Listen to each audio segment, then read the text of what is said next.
Radhe Radhe. Hare Krishna to all. मेरा नाम कैलाश है। मैं एक आर्टिस्ट हूँ और एक राइटर। कल की कला एक ऐसा मंच है जहाँ पर कलाकार आता है और अपनी मन की बात बताता है, अपनी कला की बात बताता है, कला की गहराई बताता है। तो ऐसे ही कलाकार को जानने के लिए जुड़ते हैं हम, और इस मंच पे बहुत सारे कलाकार आते हैं और सुनते हैं उनकी कला की कहानी, उनकी जुबानी। तो आइए मेरे संग आज की स्पेशल गेस्ट हैं भानुदेव शर्मा जी, और जानते हैं उनसे उनकी कला की कहानी, उनकी जुबानी।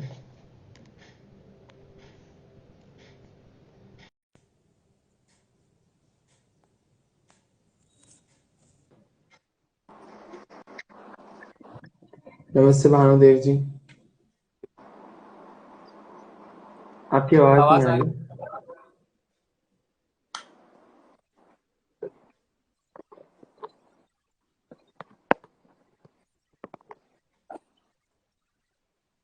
जी हाँ। आवाज। नमस्ते भानुदेव जी। नमस्ते नमस्ते।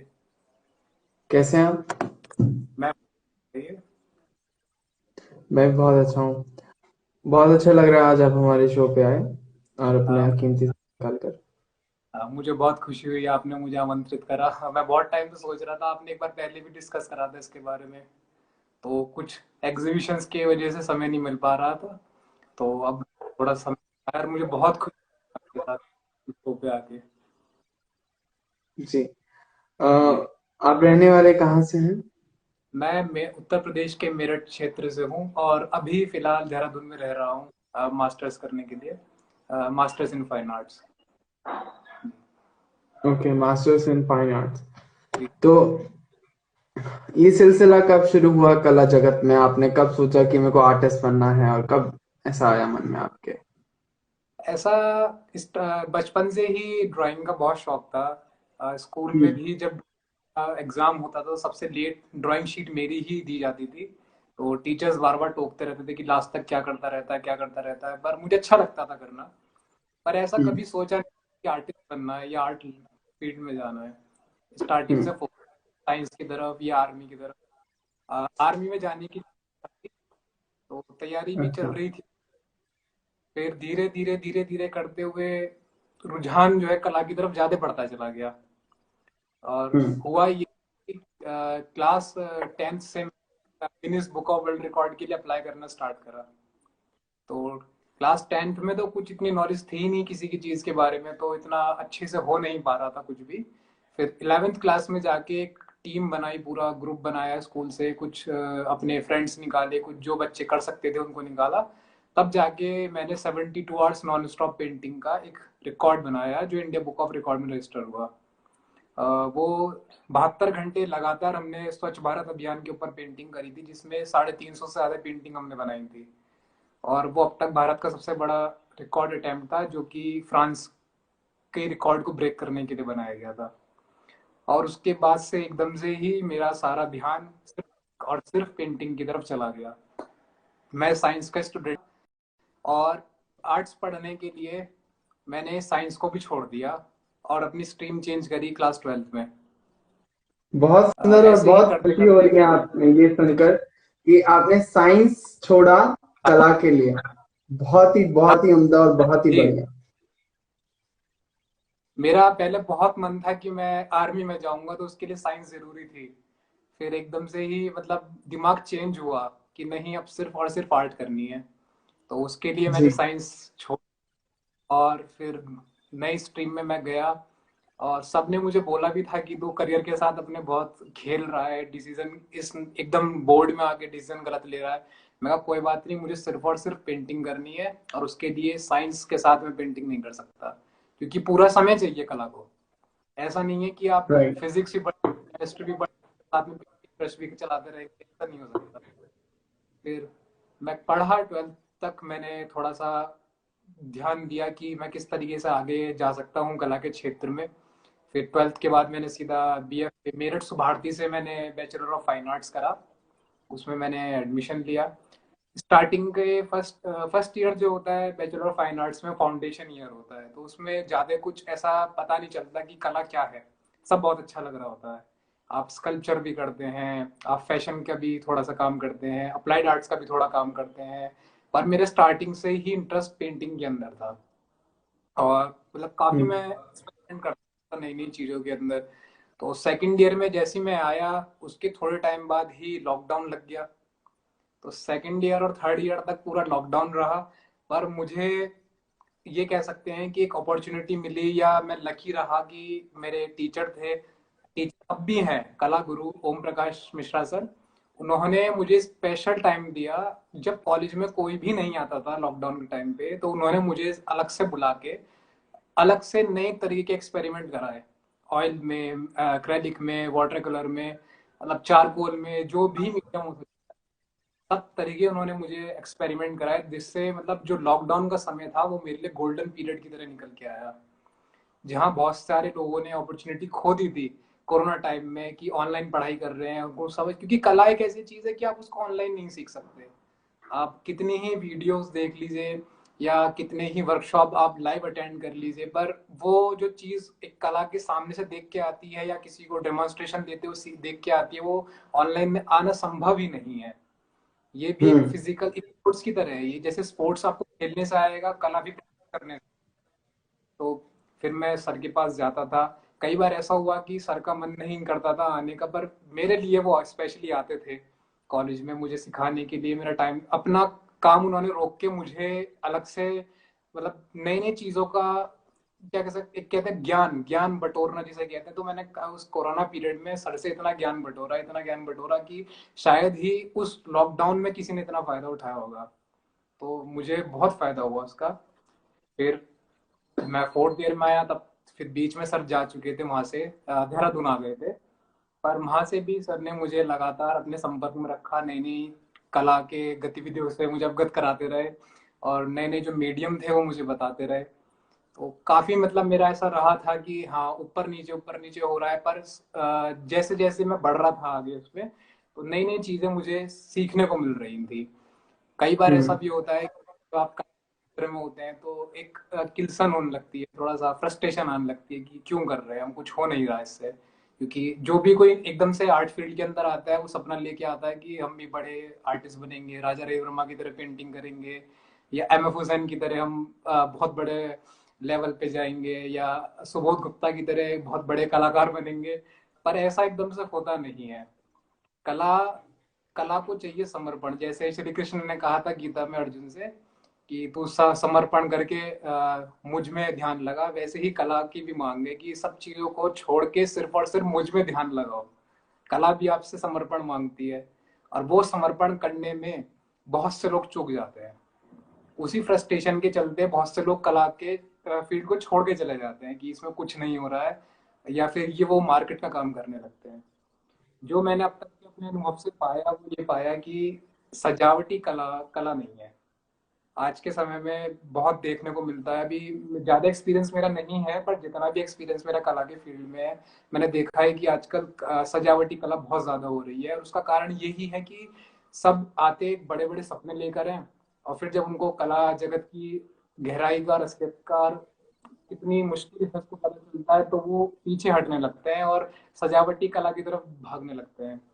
पोर्ट्रेट बना के दे दिया, या क्राफ्ट बना के दे दिया, या थोड़ा सा किसी का प्रोजेक्ट वर्क कर दिया, इसी को ही कला मानने लगते हैं, जबकि कला इससे बहुत बहुत दूर की चीज है। और अभी भी जैसे कोई कहता है कि आप कलाकार हैं, या आप कला की कला से जुड़े हुए हैं, तो मैं अपने को कलाकार नहीं मानता। और मैं क्या, बहुत बड़े बड़े कलाकार भी अपने आप को कलाकार नहीं मानते। हम सब कला छात्र, आर्ट स्टूडेंट होते हैं। जब तक हम पेंटिंग के क्षेत्र से जुड़े रहते हैं, जब तक कला के क्षेत्र से जुड़े रहते हैं, हम कला के छात्र होते हैं। क्योंकि कलाकार कहना अपने आप में ही बहुत बड़ी बात है। कलाकार बनने में बहुत समय बीत जाता है, क्योंकि कला एक ऐसी चीज है कि आप अपने अंत समय तक सीखते ही रहेंगे कुछ ना कुछ। तो अपने आप को कलाकार कह देना कोई समझदारी नहीं है, मुझे ऐसा लगता है। बाकी सबकी अपनी अपनी सोच है, कोई क्या समझता है क्या नहीं। पर मेरे मायने में कला बहुत ही गहराई और बहुत ही गहरा क्षेत्र है, जिसमें उतर के बौद्धिक विकास और मानसिक विकास दोनों ही बहुत गजब का होता है। क्योंकि मुझे अपने आप में बहुत बदलाव दिखे जैसे जैसे मैं कला के साथ जुड़ रहा हूँ। पहले एकदम से ही किसी चीज में चिढ़ जाता था करते हुए, फ्रस्ट्रेशन होती थी। पर जैसे जैसे मैं और आगे बढ़ता जा रहा हूँ मैं, तो पेशेंस लेवल भी डेवलप हो, क्योंकि कल पेंटिंग में ऐसा नहीं एक कलर लगा, एक पैच लगा, रिजल्ट आ गया। आपको वेट करना पड़ता है। कई बार ऐसा होता है कि आपने एक पैच लगाया, वो अच्छा नहीं लग रहा, अब उसको चेंज कैसे करना है, उसके लिए आपको थोड़ा और प्रोसेस करना पड़ेगा। तो उसके लिए चाहिए पेशेंस। मेरा पेशेंस भी धीरे धीरे डेवलप हो रहा है इसके साथ साथ। और बाकी जी। एग्जीबिशंस वगैरह होती रहती हैं, तो उसमें जाके भी बहुत कुछ सीखने को मिलता है। जो नए नए स्टूडेंट्स आते हैं उनसे भी सीखने को मिलता है, जो सीनियर हैं उनसे तो सीखने को मिलता ही मिलता है। और जो अपना काम जी हम हाँ। लगाते हैं, जो लोग, उससे भी हमें पता चलता है कि हमारी कहाँ, हम क्या अच्छा कर सकते हैं उसके अंदर। मेरा अगला प्रश्न आपसे ये रहेगा कि मैंने आपका काम देखा, और वो बहुत ही गहरा है, बहुत ही सीख बताता है, और बहुत ही एक अलग समुद्र में जब हम गोता लगाते हैं तो बहुत सारी चीज हमें देखने को मिलती हैं, राइट?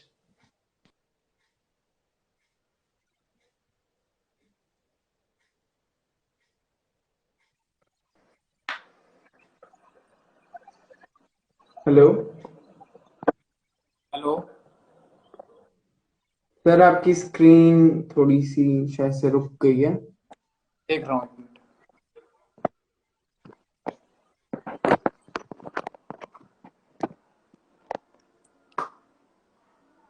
अब दिख रहा है? हेलो। हाँ, अब दिख रहा है, अब दिख रहा है। जी सर। तो मेरा प्रश्न आपसे ये रहेगा कि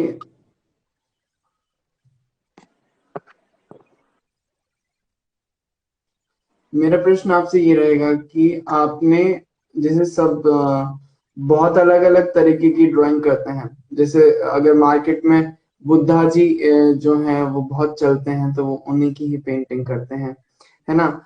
लेकिन मुझे ऐसा लगता है आप वैसा कुछ नहीं करते हैं। आप बहुत ही अलग करते हैं कि आप मन की सुनते हैं और आप खाली बर्तन के समान हो जाते हैं, और जो ईश्वर उसमें रख देता है वो आप कैनवस पे रख देते हैं। जी ऐसा जी जी। मेरे को प्रतीत होता है। जी जी उसके जी। बारे में क्या कहेंगे आप?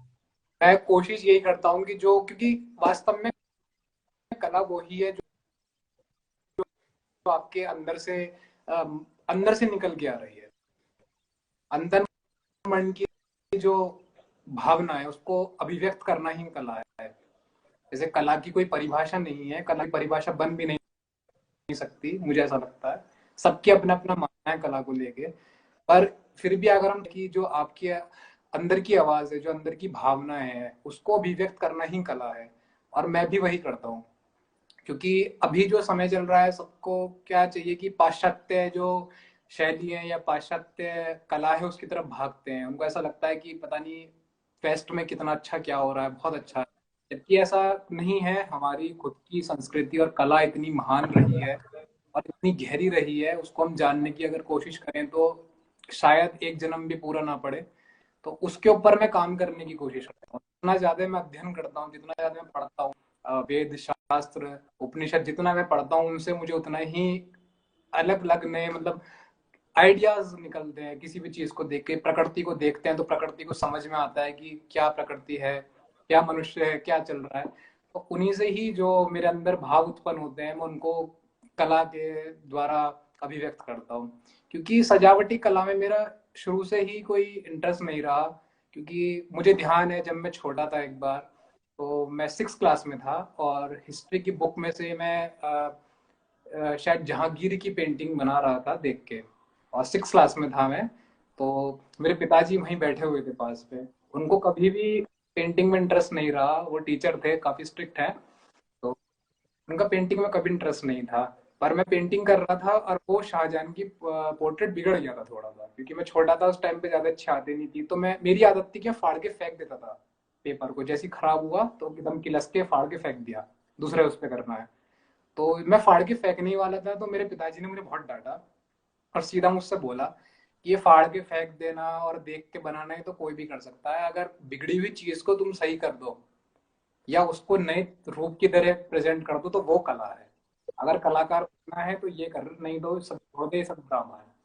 तो वो बात 6 क्लास से लेके मैं आज मास्टर्स तक पहुंच गया हूँ, मेरे दिमाग में से छप गई है, जिसे कहना पत्थर की लकीर की तरह बन गई है कि कुछ भी देख के बना देना, या जो सामने हम फोन में तो देख रहे हैं या किसी को देख के उतार देना, वो कला है ही नहीं।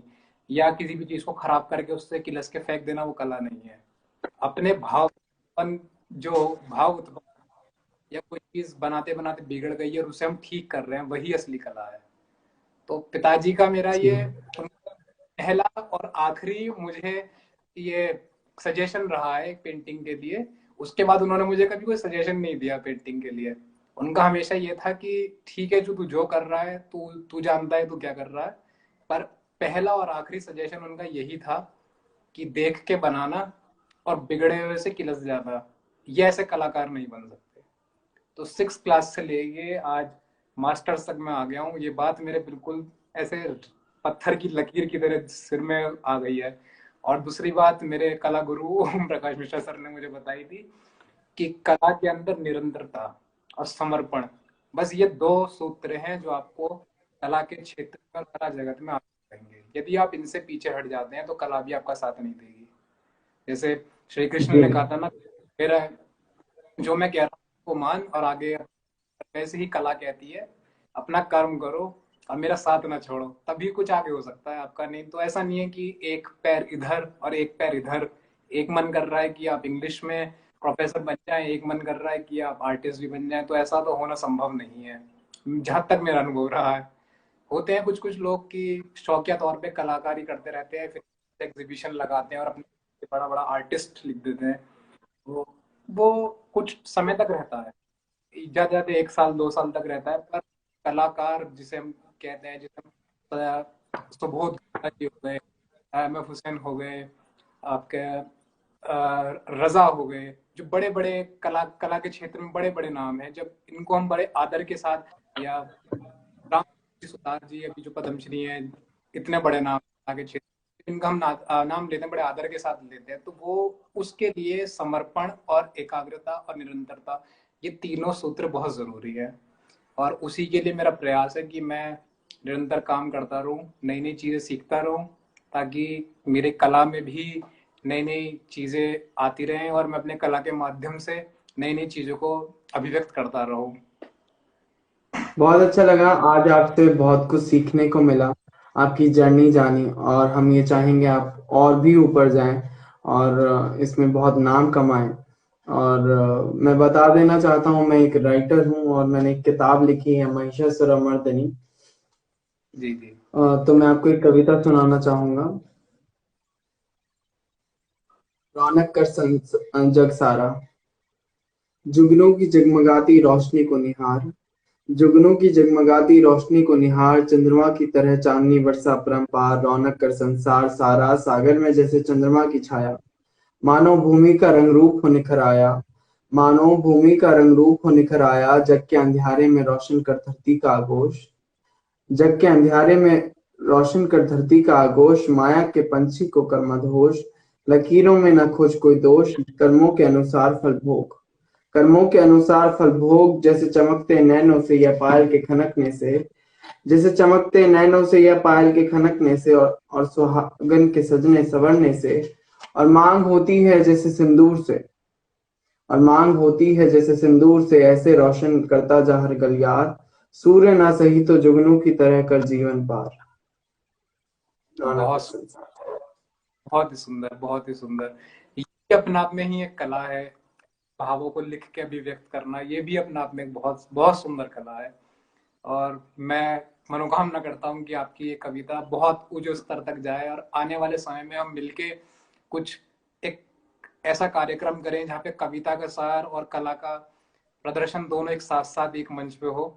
आपकी कविताओं के ऊपर मैं अपनी पेंटिंग्स बनाऊं, या मेरी पेंटिंग्स के ऊपर आप अपनी कविता लिखे।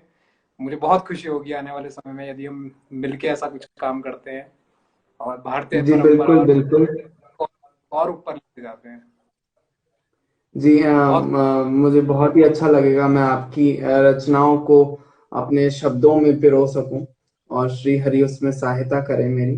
मेरा आखिरी प्रश्न आपसे ये रहेगा कि आप इस मंच कल की कला के बारे में क्या कहना चाहेंगे? कल की कला, जैसे नाम ही इतना अद्भुत और सुंदर है इसका, कल की कला यानी कलयुग की कला।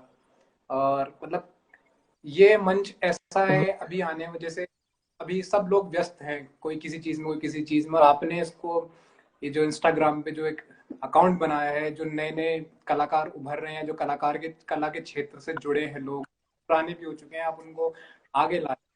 और सबसे अच्छी बात ये है कि भारतीय परंपरा और संस्कृति के साथ आप इसको आगे ला रहे हैं, ना कि पाश्चात्य के साथ।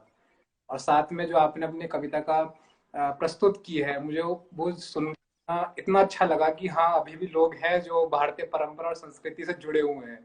तो मुझे बहुत अच्छा लगा आपके साथ जुड़ के, आपके अकाउंट को देख के। और मैं यही आशा करता हूँ कि ये एक नए कला के क्षेत्र में एक नए आयाम तक इसको लेके जाएगा। और आने वाले समय में और बड़े बड़े, मैं तो अभी बहुत छोटा हूँ, अभी तो मैं कला के जगत में कुछ नहीं हूँ, बड़े कलाकार आपके साथ जुड़ेंगे। इस इसी मंच से बहुत आगे तक आपकी कविताएं और भारतीय कला को लेके आगे जाएंगे, यही मैं आशा करता हूँ। जी जरूर, आपकी बातें सच हों और मैं जरूर आपके साथ काम करना चाहूंगा, और उसके बारे में हम बाद में डिस्कस करेंगे। चलिए चलते हैं आज।